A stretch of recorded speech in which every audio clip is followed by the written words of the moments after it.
저희는 지난 2월 달에 출애굽기 말씀을 같이 살펴봤었거든요. 오늘은 지난번 2월 달에 나눴던 말씀이 반밖에 사실 되지 않았기 때문에 이어서 나머지 반 부분을 하려고 합니다. 혹시 성경을 가지고 계시다면 성경을 펴시고 펜도 좀 잡으셔서 이렇게 성경을 직접 확인하시면서 적으시면서 같이 우리가 함께 따라가고 싶습니다. 지난번에 구원에는 두 측면이 있다고 말씀을 드렸어요. 그리고 그 구원의 두 측면을 균형 있게 이해하는 것이 건강한 신앙을 갖는데 굉장히 유익하다고 말씀을 드렸습니다. 구원의 두 측면이라는 것은 무엇으로부터의 구원과 무엇으로의 구원, 무엇으로부터 그리고 무엇을 향하여 무엇으로의 구원, 이렇게 두 가지로 나눠진다고 말씀을 드렸고, 무엇으로부터의 구원은 이스라엘 백성들이 애굽에서 나오는 것을 의미하고, 무엇으로의 구원은 이스라엘 백성들이 하나님께서 아브라함과 이삭과 야곱에게 약속하셨던 그 약속의 땅 가나안 땅으로 들어가는 것이라고 말씀을 드렸습니다. 어떤 것 하나도 놓치면 안 되는 것이에요. 어떤 것 하나도 잊어버리면 안 됩니다. 출애굽은 성경에 언급된, 창세기부터 요한계시록 가운데 언급된 하나님의 수많은 기적 가운데 최고의 기적이에요. 그 어떤 것도 비교할 수 없는, 맞아요, 너무 큰 기적이고 중요하고 의미가 있지요. 그러나 출애굽이 아무리 중요하다 할지라도 그 출애굽의 구원의 핵심은 아니에요. 구원의 전부는 아니에요. 구원의 일부입니다. 구원의 목적이 아니라 하나의 과정이고 그냥 시작에 불과한 것이겠죠. 출애굽은 반드시 가나안에 들어가는 것을 전제로 해야만 됩니다.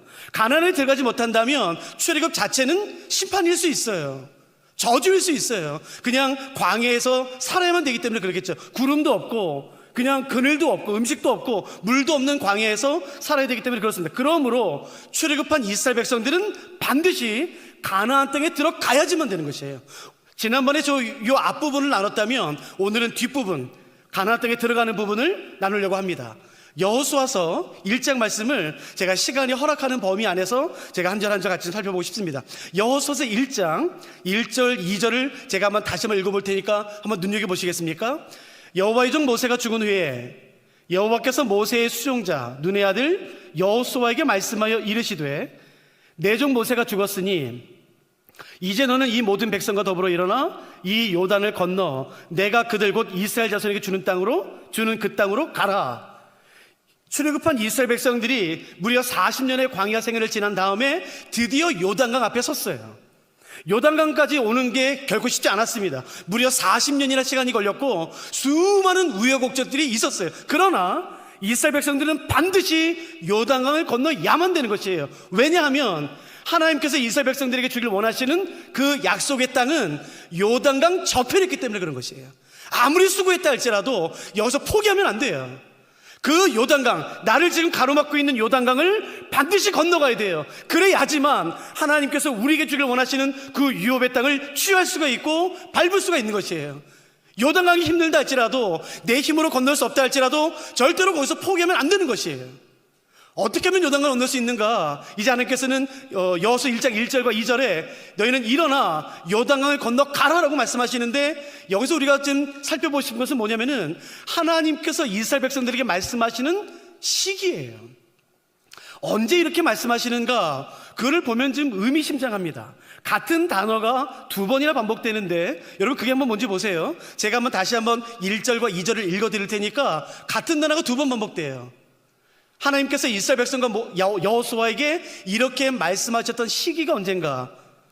여호와의 종 모세가 죽은 후에 여호와께서 모세의 수종자 눈의 아들 여호수아에게 말씀하여 이르시되, 내 종 모세가 죽었으니 이제 너는 이 모든 백성과 더불어 일어나 이 요단을 건너 내가 그들 곧 이스라엘 자손에게 주는 그 땅으로 가라. 두 번이나 반복되는 말씀은 뭐냐면은 여호와의 종 모세가 죽은 후에 내 종 모세가 죽었으니예요. 마치 본문을 읽다 보면은 이런 뉘앙스가 됐어요. 느껴져요. 이제 됐다. 이제 모세 죽었으니까 됐다. 들어가라는 것이에요. 마치 하나님은 모세가 죽기를 바라셨던 것 같아요. 모세가 죽은 후에 하나님께서 말씀하세요. 이제 모세가 죽었으니까 이제 됐어. 들어가라는 것이에요. 왜일까요? 여러분, 모세가 누군지 아세요? 창세부터 요한계시록까지 언급되는 하나님의 사람들 가운데 최고입니다. 모든 기적이 이 사람을 통해서 이루어졌어요. 이 사람이 손을 들면 전쟁에서 이기고, 반석을 치면 물이 나오고, 구름 기둥과 불 기둥, 수많은 애굽에 내렸던 재앙이 바로 이 사람의 손끝에서 시작이 되었고, 하나님의 얼굴을 대면하여 보실 뿐만 아니라 십계명, 하나님의 말씀을 직접 받았던 사람, 하나님의 율법을 직접 들었을 뿐만 아니라 하나님과 친구처럼 동행했던 사람이 바로 이 모세예요. 모세가 있으면 아무것도 염려할 필요가 없어요. 아무리 강한 전쟁, 강한 적군이 쳐들어온다 할지라도 모세가 손만 들면 이기는 것이에요. 아무리 먹을 것이 없다 할지라도 모세가 반석을 치면 되는 것이에요. 아무리 홍해가 가득 우리를 막고 있다 할지라도 모세가 그 홍해를 향해서 손을 내뻗으면 되는 것이에요. 모세만 있으면 돼요. 모세만. 왜요? 모세가 다 해주니까. 하나님 이렇게 말씀하세요. 이제 모세 죽었다. 이제 모세 죽었으니까 가라라는 것이에요. 내 인생에 모세가 죽어야 돼요. 내 인생에 의지할 것, 하나님보다 더 의지하는 것, 그 모세가 죽어야지만 비로소 요단강을 건널 수 있는 것이에요. 모세를 의지하는 한 절대로 요단강을 건널 수가 없고, 하나님께 나에게 주신 그 유업을 취할 수가 없습니다. 마치 하나님께서 이사야 선지자를 불렀을 때랑 너무 동일하지 않습니까? 우시야가 죽던 해에 하나님께서 이사야를 선지자로 부르세요. 여러분, 우시야가 누군지 아세요? 제2의 황금기를 이뤄냈던 위대한 왕입니다. 다윗과 솔로몬 때 이스라엘은 역사상 전무후무한 전성기를 누리죠. 정치, 경제, 사회, 문화, 외교, 군사, 그 어떤 것 하나 다른 나라에 뒤지지 않고 최고의 전성기를 이룹니다. 그러나 솔로몬이 주전 931년에 죽은 이후에 이스라엘은 계속 쇠퇴해요. 침입을 당하고 빼앗기고, 경제적으로 어렵고 빼앗기고 또 빼앗기고 또 빼앗기고 계속 위축됩니다. 길을 못 펴요. 그러다가 남유다의 우시야, 그리고 북이스라엘의 여로보암 2세가 집권하게 되던 바로 그때에 다시 한번 전성기가 일어나요. 누구도 꿈꾸지 못했던, 상상하지 못했던 그 황금기가 다시 물밀듯이 와요. 다시 경제가 살아나고 전쟁에서 이기고 그 무용로가 확보되고, 그 다시 한번 그 다윗과 솔로몬 때 누렸던 그 황금기를 우시야와 여로보암 때에 다시 누리게 돼요. 사람들이 살기 얼마나 좋았는지 모릅니다. 이 우시야만 살아있으면 돼. 왜요? 우시야가 왕이 되어서 모든 것을 다 해주니까. 누구도 우시야가 죽는 것을 바라지 않았어요. 내 성경이 이렇게 됩니다. 이사야서에 우시야가 죽던 해에 하나님이 이사야를 선지자로 부르세요. 그리고 이사야를 선지자로 부르시면서 한 가지를 보여주십니다. 혹시 그 보여주신 환상이 뭔지 기억나세요? 하늘 높이 들린 보좌를 보여주세요. 왕이 앉는 그 보좌. 근데 그 보좌를 봤더니 그 보좌에, 온 땅을 다스리는 그 보좌에 우시야가 앉아있는 게 아니에요. 누가 앉아 계신가요? 하나님이 앉아 계세요. 우시야가 죽는 것을 누구도 말하지 않았어요. 우시야가 죽으면 안 돼요. 왜냐면 우시야 때문에 이게 왔으니까. 아니요, 우시야가 한 게 아니었었어요. 하나님이 왕이었었어요. 모세가 있으면 하나님이 보이지 않습니다. 우시야가 있으면 하나님이 보이지 않는 것이에요. 나의 우시야, 나의 모세가 죽어야지만 되는 것이에요. 그래야지만 하나님께서 나에게 주길 원하시는 그 유업의 땅을 비로소 내가 점령할 수가 있고 취할 수 있고 밟을 수 있는 것입니다. 모세 이제 죽었다. 모세 의지하지 말아라는 것이에요. 여러분, 모세를 의지하지 마세요. 하나님을 바라봐야 되는 것입니다. 그렇게 여호수아서는 시작이 돼요. 근데 3절이 굉장히 흥미롭죠. 한번 잠깐 보실까요?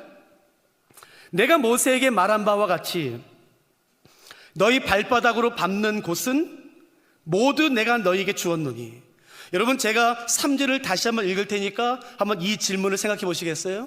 그렇다면 하나님께서 이스라엘에 약속하셨던, 아브라함과 이삭과 야곱에게 약속하셨던 그 가나안 땅은 주신 땅인가요? 앞으로 주실 땅인가요?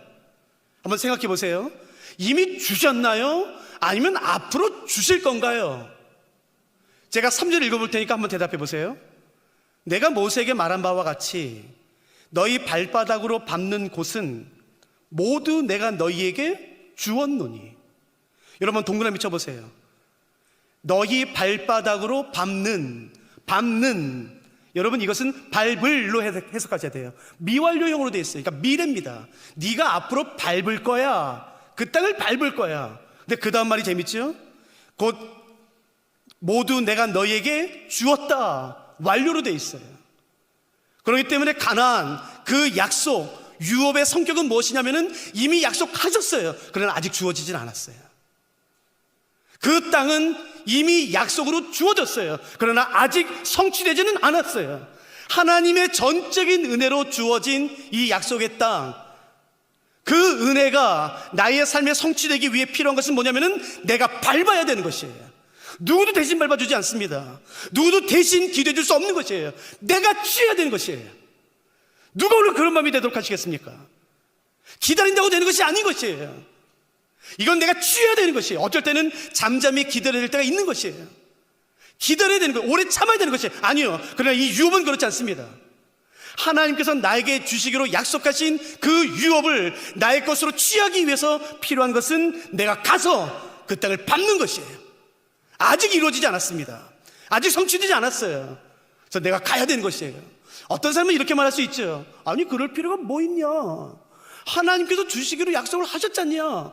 그러면 당연히 주시는 거 아니냐? 아니요, 그렇지 않습니다. 이것에 대해서 기가 막힌 하나님의 말씀이 있죠. 한번 다 같이 펴시겠습니까? 그리고 밑줄을 그으세요. 에스겔 36장 말씀이에요. 성경에 이런 말씀이 있어서 얼마나 감사한지 모르겠어요. 에스겔 36장 33절 말씀부터 쭉 읽어드릴 테니까 한번 눈여겨보시고 잘 기억하셔야 됩니다. 에스겔 36장 33절부터 제가 천천히 읽어드릴게요. 주 여호와께서 이같이 말씀하셨느니라. 내가 너희를 모든 죄악에서 정결하게 하는 날에, 그러니까 회복시킨 날이죠. 성읍들의 사람이 거주하게 하며 황폐한 것이 건축되게 할 것인즉, 무너졌던 것이 다시 회복되기 시작하는 것이에요. 34절, 전에는 지나가는 자의 눈에 황폐하게 보이던 그 황폐한 땅이 장차 경작이 될지라. 사람이 이르기를 이 땅이 황폐하더니 이제는 에덴 동산같이 되었고 황량하고 적막하고 무너진 성읍들의 성벽과 주민이 있다. 옛날에는 사람이 살지 못했어요. 무너졌으니까, 황폐해졌으니까. 그러나 이제 하나님께서 다시 회복시키기 시작했다는 것이에요. 36절, 너희 사방에 남은 이방 사람이 나 여호와가 무너진 곳을 건축하며 황폐한 자리에 심은 줄을 알리라. 나 여호와가 말하였으니 이루리라. 기가 막힌 말씀이에요. 하나님의 약속입니다. 내가 반드시 이 성을, 이 땅을 회복시킬 거야. 황폐되었지만, 무너졌지만 다시 일으킬 것이고 사람이 살게 할 거야. 사람들이 깜짝 놀랄 거야. 내가 말했으니까 이룰 거야 라는 것이에요. 중요한 것은 바로 그 다음 절입니다. 37절 말씀에 모두 밑줄 그시겠어요? 주 여호와께서 이같이 말씀하니라. 그래도 이스라엘 족속이 이같이 자기들에게 이루어 주기를 내게 구하여야 할지라. 하나님의 약속이 있어요. 그 약속을 나의 것으로 취하기 위해, 나의 것으로 성취하고 이루기 위해 필요한 것은 뭐냐면은 계속해서 기도하는 것이에요. 그리고 내가 받는 것이에요. 내가 취하는 것이에요.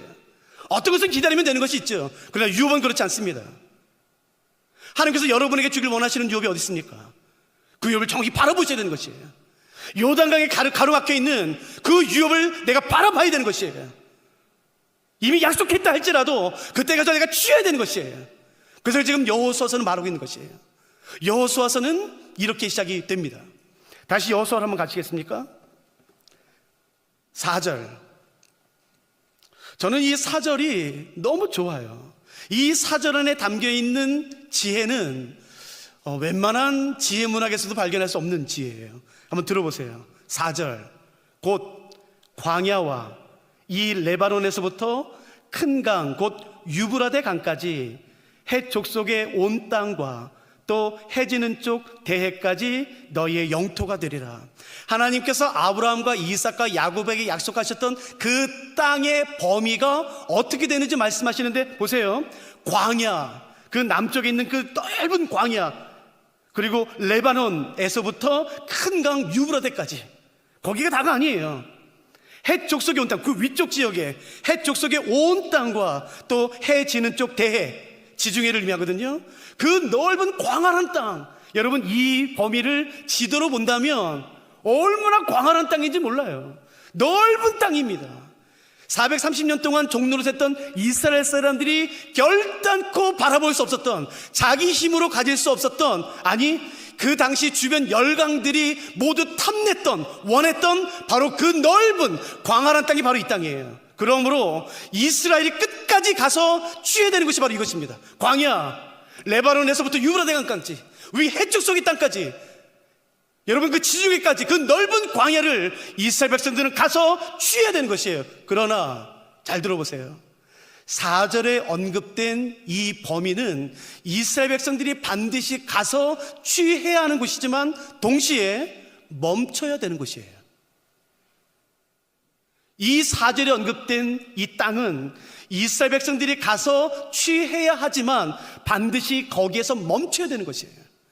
그 경계선 너머의 땅을 취할 수 있는 힘이 있다 할지라도, 지위가 있다 할지라도, 무기가 있다 할지라도, 능히 군사가 있다 할지라도 아니요, 절대로 넘어서는 안 되는 것이에요. 그러므로 1장 4절이 말하는 것은 이스라엘 백성들이 가야 하는 곳인 동시에 멈춰야 되는 곳이에요. 여러분, 자기가 어디에서 멈춰야 되는지 아는 게 지혜입니다. 할 수 있다고 모든 것을 해서는 안 되는 것이에요. 동일한 말씀이 신명기 말씀도 있지요. 한번 신명기 2장 말씀을 잠깐 보실까요? 앞에 신명기 2장. 신명기 2장 4절부터 읽어드릴 테니까 한번 보세요. 동일한 말씀이 있습니다. 신명기 2장 4절.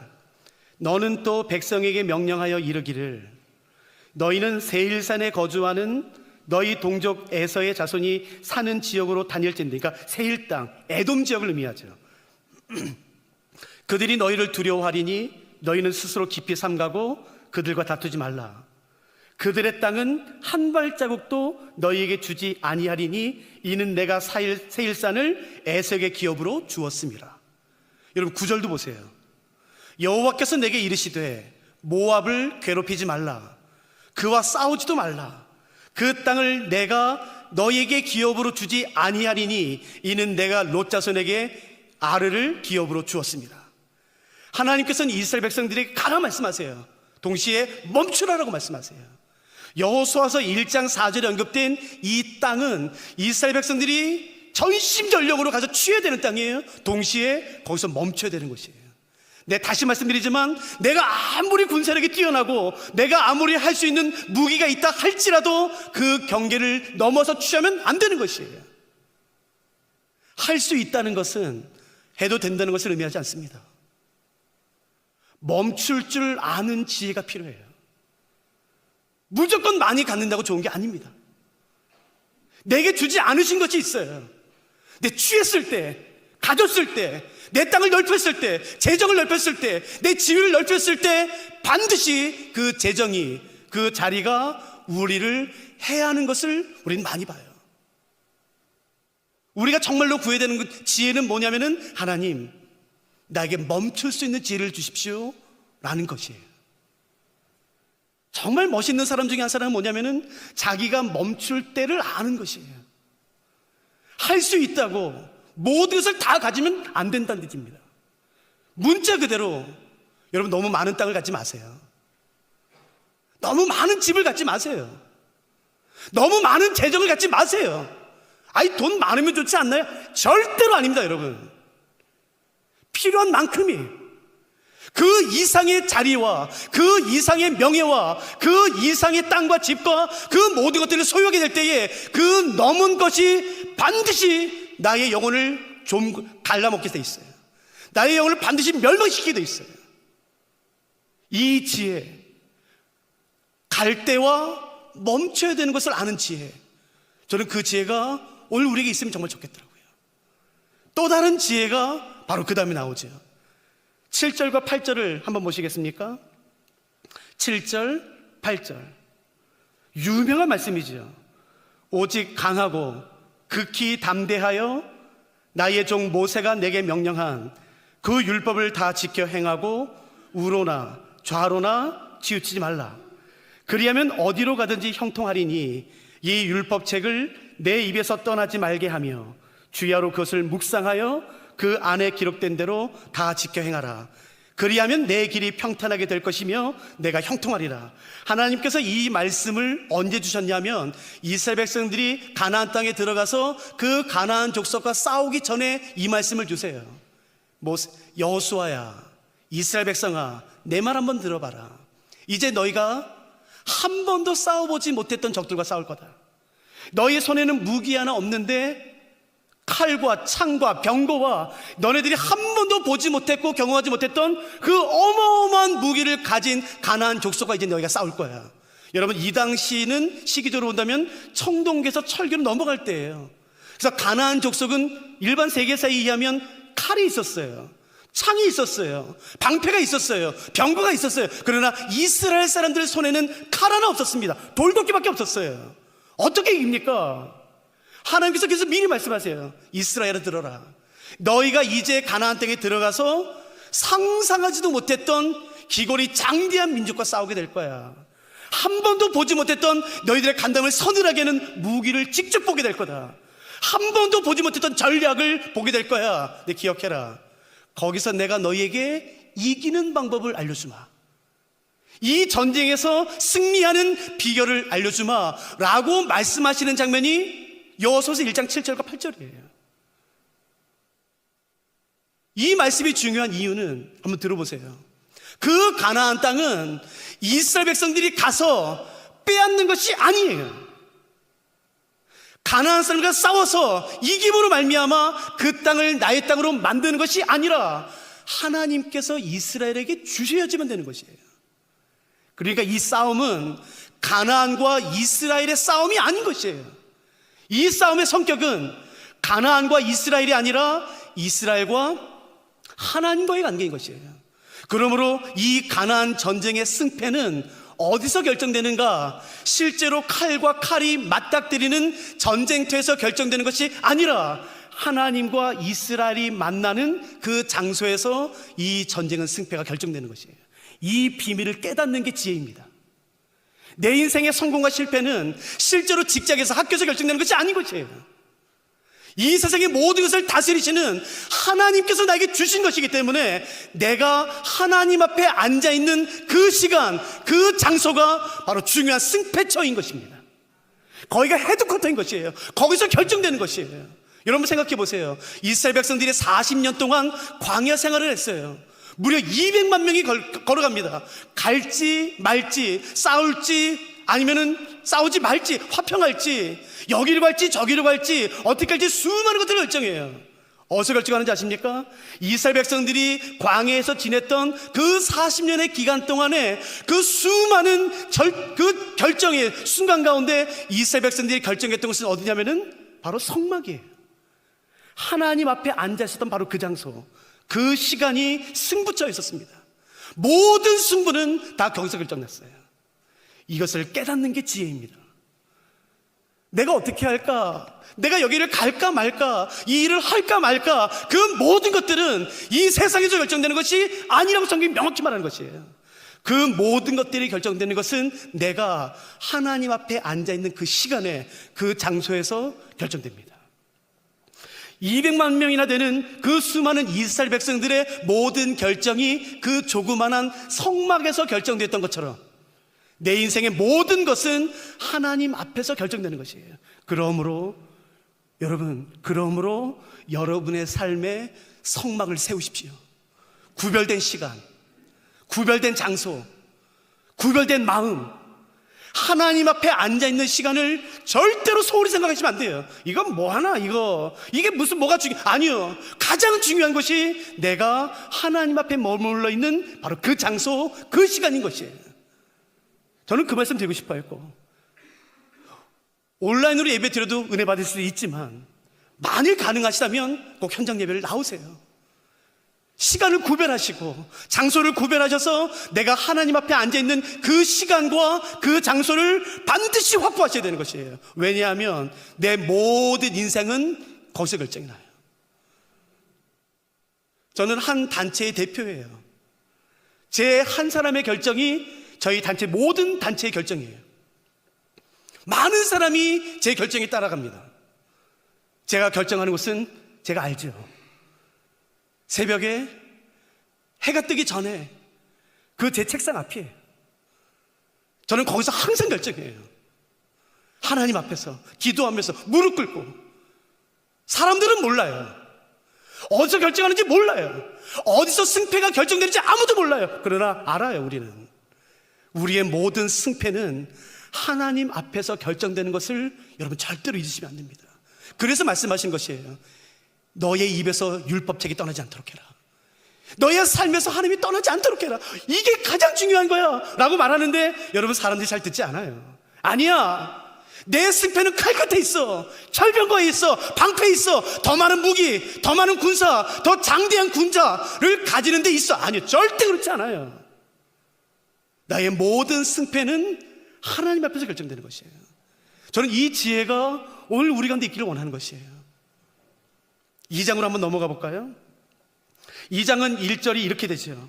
눈의 아들 여호수아가 시딤에서 두 사람을 정탐꾼으로 보내매, 여러분, 그 유명한 이스라엘 백성들이 두 사람의 정탐꾼을 여리고에 보내는 장면이 이제 드디어 여호수아서 2장에 언급됩니다.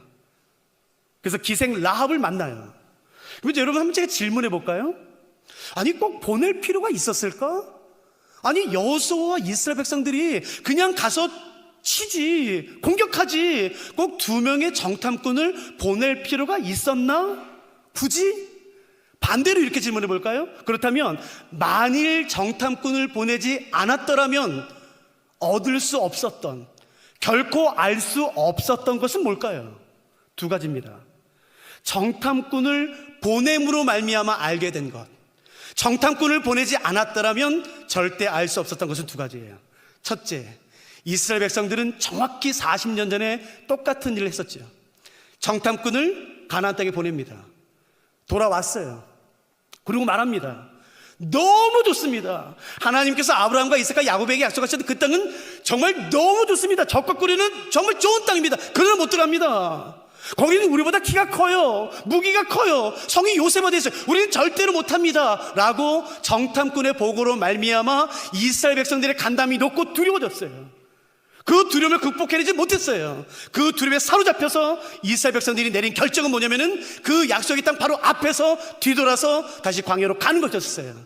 이제 40년이 지나 그 어느 날 다시 정탐꾼을 보냅니다. 근데 상황이 달라졌어요.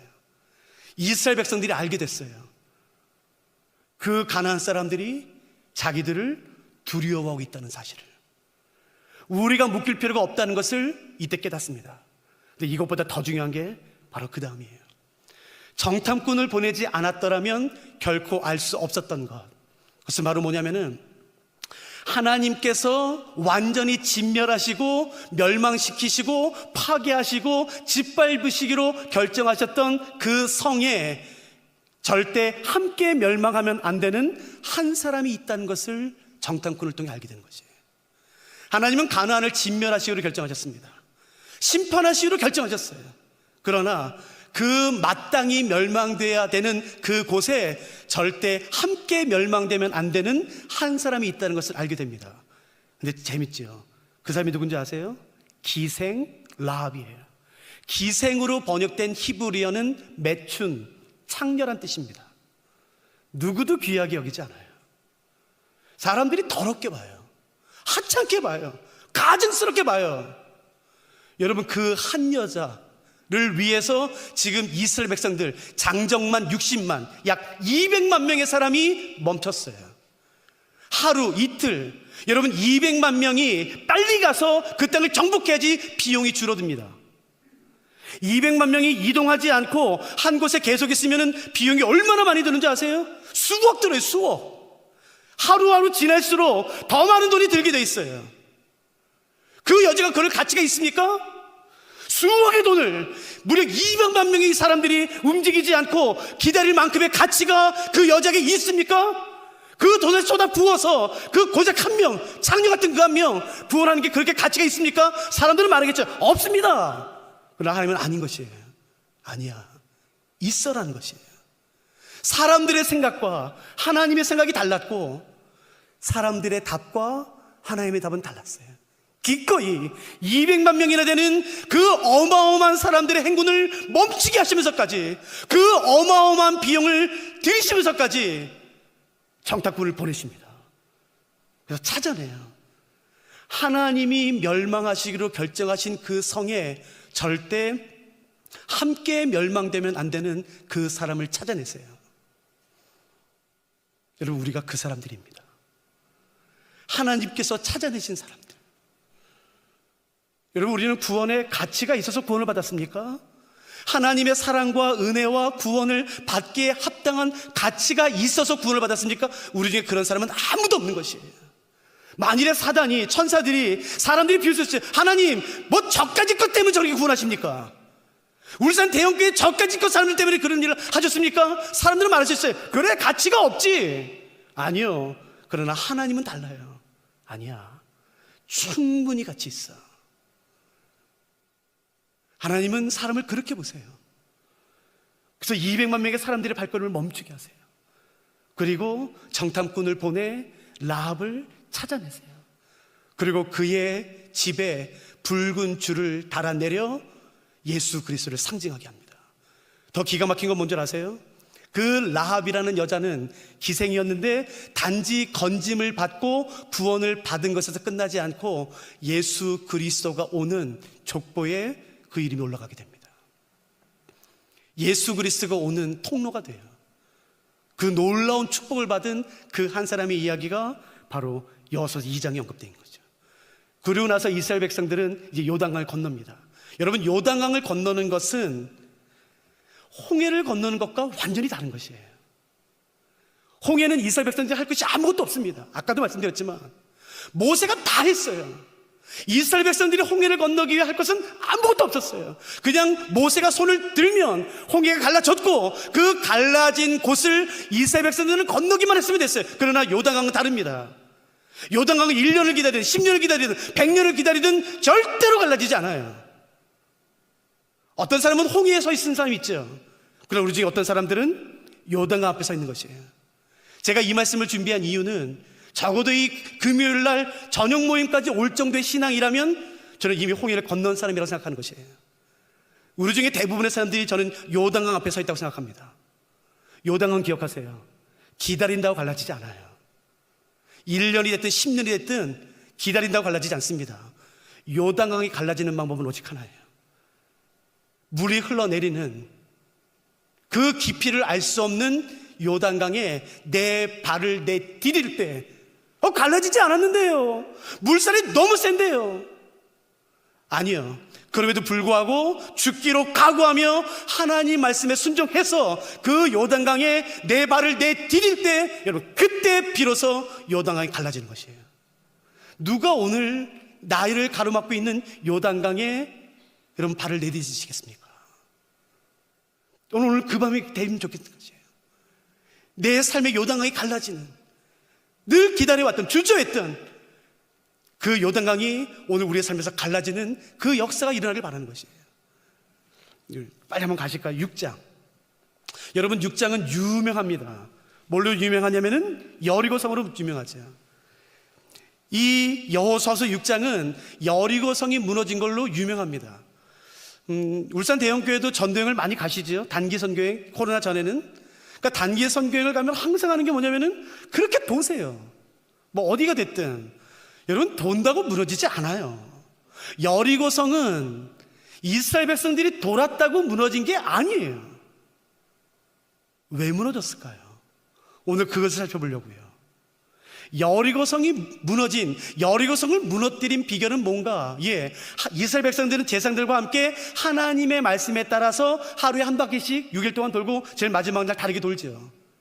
근데 성경을 자세히 살펴보면은 이스라엘 백성들이 제일 마지막 날 돌 때에 다 돌고 한 가지를 합니다. 그게 바로 뭔지 보시겠어요? 4절부터 보시죠. 6장 4절. 제사장 7은 7 양각 나팔을 잡고 언약궤 앞에서 나아갈 것이요 7째 날에는 그 성을 7번 돌며 그 제사장들은 나팔을 불 것이며. 여러분, 혹시 펜 가지고 계시다면 동그라미 쳐보시겠습니까? 4절에 양각 나팔, 5절에 양각 나팔, 6절 중간이죠. 6장 6절 중간에 양각 나팔, 8절 중간에 양각나팔, 13절 양각나팔. 여러분 한번 여기다 동그라미 쳐보세요. 히브리어로 나팔을 의미하는 단어는 두 단어예요. 한번 기억해 보세요. 첫째는 쇼파르라는 단어예요. 쇼파르. 그리고 다른 하나는 하초체라라는 단어입니다. 하초체라라는 단어의 나팔은 요세푸스 책에 의하면 얇은 금속 관으로 되어져 있는 나팔이에요. 그래서 아마도 그냥 뭐 금속 나팔로 번역할 수가 있겠죠. 하초체라. 그런데 성경에는 나팔을 의미하는 또 다른 단어가 있는데 그게 바로 뭐냐면은 쇼파르라는 단어예요. 쇼파르는 무슨 나팔을 의미하냐면은 양의 뿔이 이렇게 휘어져 있지 않습니까? 그 양의 뿔을 잘라서 깨끗이 씻어 만든 나팔을 쇼파르라고 불러요. 근데 오늘 본문에 쓰인 단어는 쇼파르예요. 성경을 자세히 보시면 어떨 때는 쇼파르, 양각으로 된 나팔을 불 때가 있고 어떨 때는 금속으로 만든 나팔을 불 때가 있어요. 금속 나팔은 일반적으로 전쟁을 알릴 때 사용합니다. 금속 나팔이 불리면 위험한 거예요. 그래서 전쟁을 준비해야 됩니다. 근데 양의 뿔로 만들어진 나팔을 불 때는 절기를 의미해요. 안식일이 시작되었다거나 초막절이 시작되었다거나 어떤 절기와 안식일이 시작될 때는 양각 나팔을 불어요. 그런데 어려운 것은 뭐냐면은 구약 성경 안에 또 이 두 나팔이 혼용돼서 쓰여요. 전쟁 때인데 양각 나팔을 불어요. 절기가 시작됐는데 금속으로 된 나팔을 불어요. 그래서 학자들이 정리하기로는 일반적으로 양각 나팔은 절기를 알리고 일반적으로 금속 나팔은 전쟁을 알리지만 그렇게 엄격하게 구분되어 있지 않고 같이 썼던 것 같다라고 정리를 해놨어요. 근데 오늘 본문에 쓰인 나팔은 쇼파르예요. 양의 뿔로 만들어진 나팔. 그런데 이해가 안 되는 것은 뭐냐면은 쇼파르라는 단어 자체가 양의 뿔로 만들어진 나팔을 의미하는데 나팔 앞에 한 단어를 더 넣은 거예요. 자, 그게 뭔가요? 양각이요. 그러니까 양각이란 말 넣을 필요가 없어요. 왜냐하면 잘 들으셔야 돼요. 여호수아서 6장 안에 쓰인 나팔의 히브리어 단어는 그 자체가 양의 뿔로 만들어진 나팔을 의미해요. 쇼파르 자체가. 그러니까 이 앞에 굳이 양각이라는 말을 쓸 필요가 전혀 없습니다. 잘 들으세요. 창세기부터 요한계시록까지 양각이라는 말은 총 5번 나오는데 모두 여호수아서 6장에만 나옵니다. 우리는 자꾸 양각나팔라는 단어를 많이 쓰기 때문에 성경에 이 단어가 많이 나올 것 같아요. 그렇지 않습니다. 양각나팔은 오직 총 5번만 나오고 여호수아서 6장에만 나와요. 한번 적어보세요. 양각으로 번역된, 나팔 앞에 있는 양각으로 번역된 히브리어는 요벨이라는 단어예요. 쇼파르가 아니라 요벨. 요벨은 양의 뿔을 의미합니다. 양의 뿔로 만들어진 양각나팔, 양의 뿔 나팔. 그러니까 그렇게 굳이 쓸 필요가 없어요. 근데 이렇게 쓴 이유가 있죠. 이스라엘 백성들이 그 요벨 나팔을 불어요. 혹시 제가 한번 질문해 볼게요. 히브리어를 아시는 분들 가운데 요벨이 무슨 뜻인지 아시는 분 계세요? 요벨, 히브리어. 오늘 이후로 절대로 혼동하지 마세요. 꼭 기억하세요.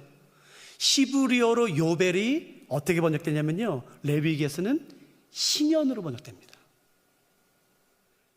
여리고성 앞에서 불렀던 이 나팔은 신년 나팔이에요.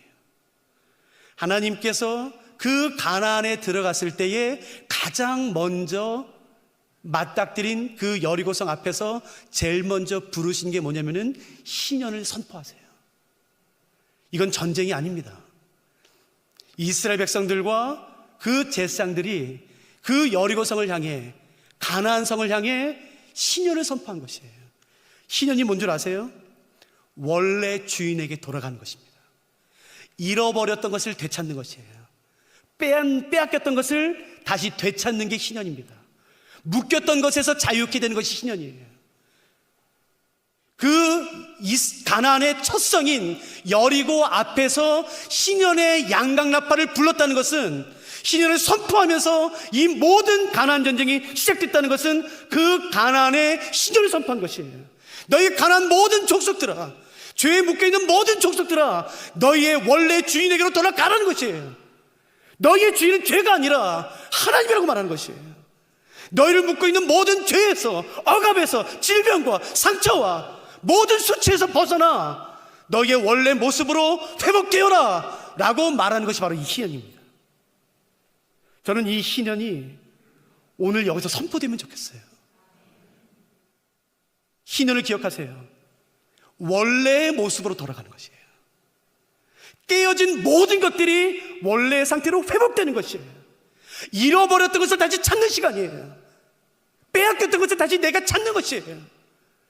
내가 과연 어떤 것으로 말미암아 땅을 빼앗겼습니까? 자녀를 빼앗겼습니까? 희년의 나팔이 불려지는 그 순간, 50년마다 한 번씩 오는 그 희년의 나팔이 불려지는 그 순간, 빼앗겼던 모든 것들이 자기 자리로 돌아가게 되는 것이 희년이에요.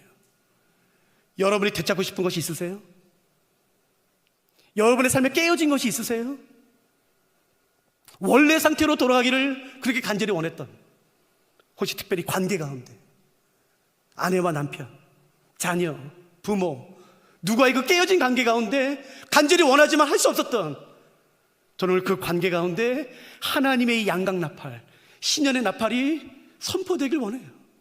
제가 그 기도하면서 비행기 타고 내려왔어요. 누가 이것을 원하세요?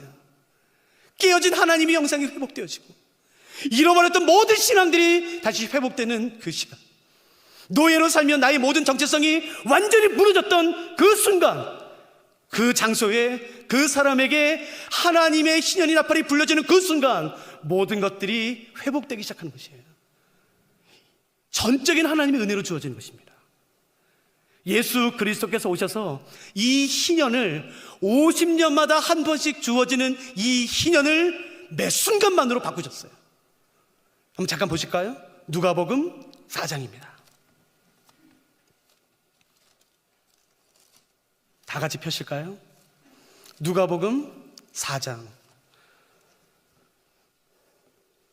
16절 말씀부터 읽어드릴 테니까 한번 눈여겨보세요.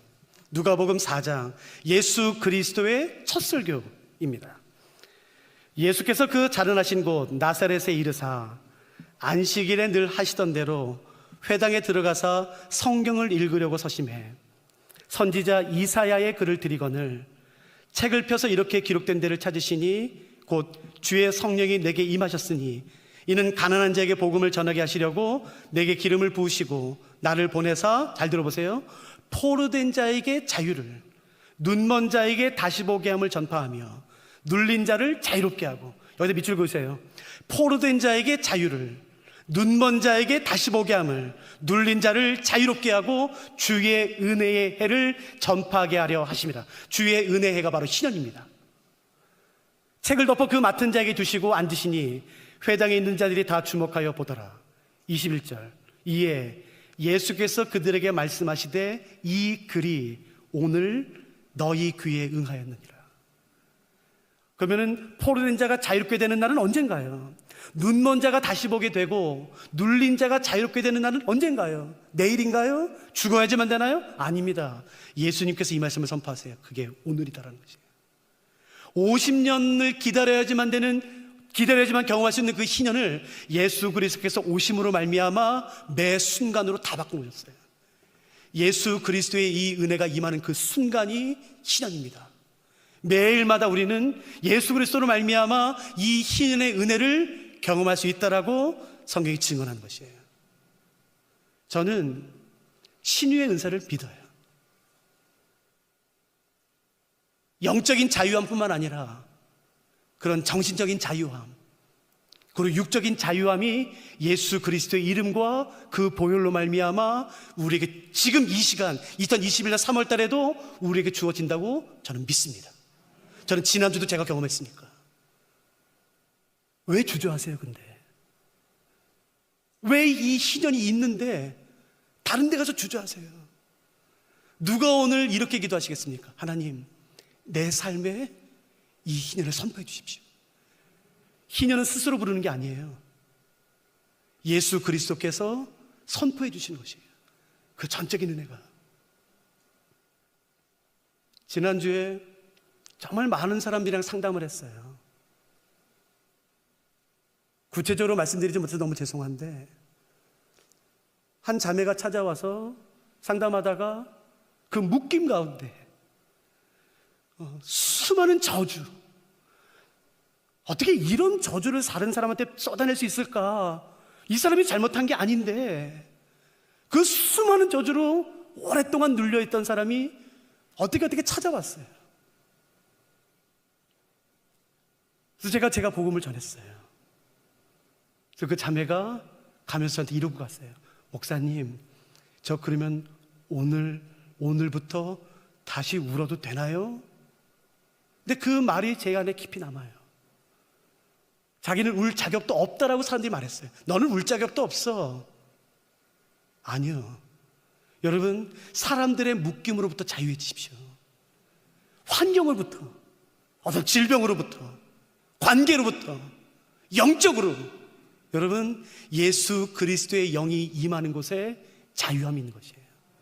예수 그리스도께서 이 땅에 오신 이유 가운데 하나는 그의 놀라운 복음과 신년의 선포를 우리에게 선물로 주길 원하시는 것이에요. 저는 이스라엘 백성들이 가나안 땅에 들어가서 싸우는 그 첫 전투에서, 첫 성을 향해서 이 신년을 선포한 것이 저는 그렇게 좋더라고요. 저는 그래서 오늘 기도하면서 내렸어요. 하나님, 오늘 우리 사랑하는 울산 대형교회 성도님들 한 사람 한 사람의 삶의, 개인의 이 희년의 나팔을 불어주지 않으시겠습니까? 이 희년을 선포해 주지 않으시겠습니까? 간절히 원하는 그 사람, 내 자녀를 향해서. 요즘 왜 이렇게 그런 일이 많은지 모르겠어요. 정신적으로 그 마음의 상처를 받은 사람, 마음의 병을 가진 사람들이 오늘날 왜 이렇게 많은지 모르겠어요. 기도하세요. 하나님, 내 자녀에게 이 희년의 복음을 선포해 주십시오. 자유케 되는 복음, 묶임에서 자유케 되고 눌림에서 자유케 되는 이 놀라운 복음.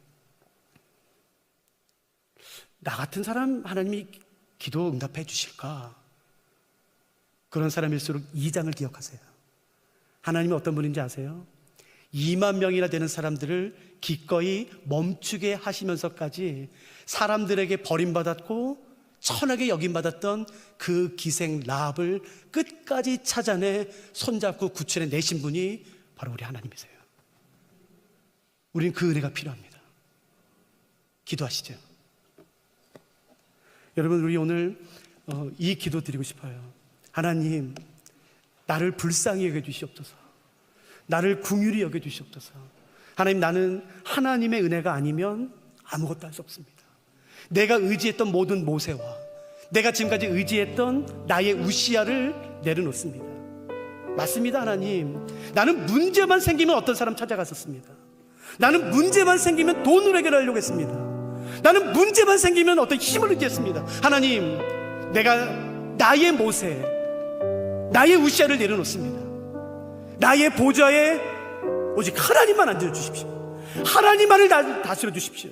내가 주님에게만 승복합니다. 그러다 한 번만 살려주십시오. 내 가정에, 내 남편에, 내 아내에, 내 자녀, 내 부모님, 아니 우리 셀에 어떤 누구, 하나님 주의 구원의 그 희년의 복음을 선포해 주십시오. 자유케 되는 그 놀라운 전적인 은혜가 오늘 우리한테 임할 수 있도록 도와주시옵소서. 머뭇거리지 말게 하시고 내가 가서 취하게 하시고 단지 기다리는 것이 아니라 내가 그 땅에 가서 밟을 수 있도록 도와주시옵소서. 하나님, 때로는 내가 멈출 수 있는 지혜를 주십시오.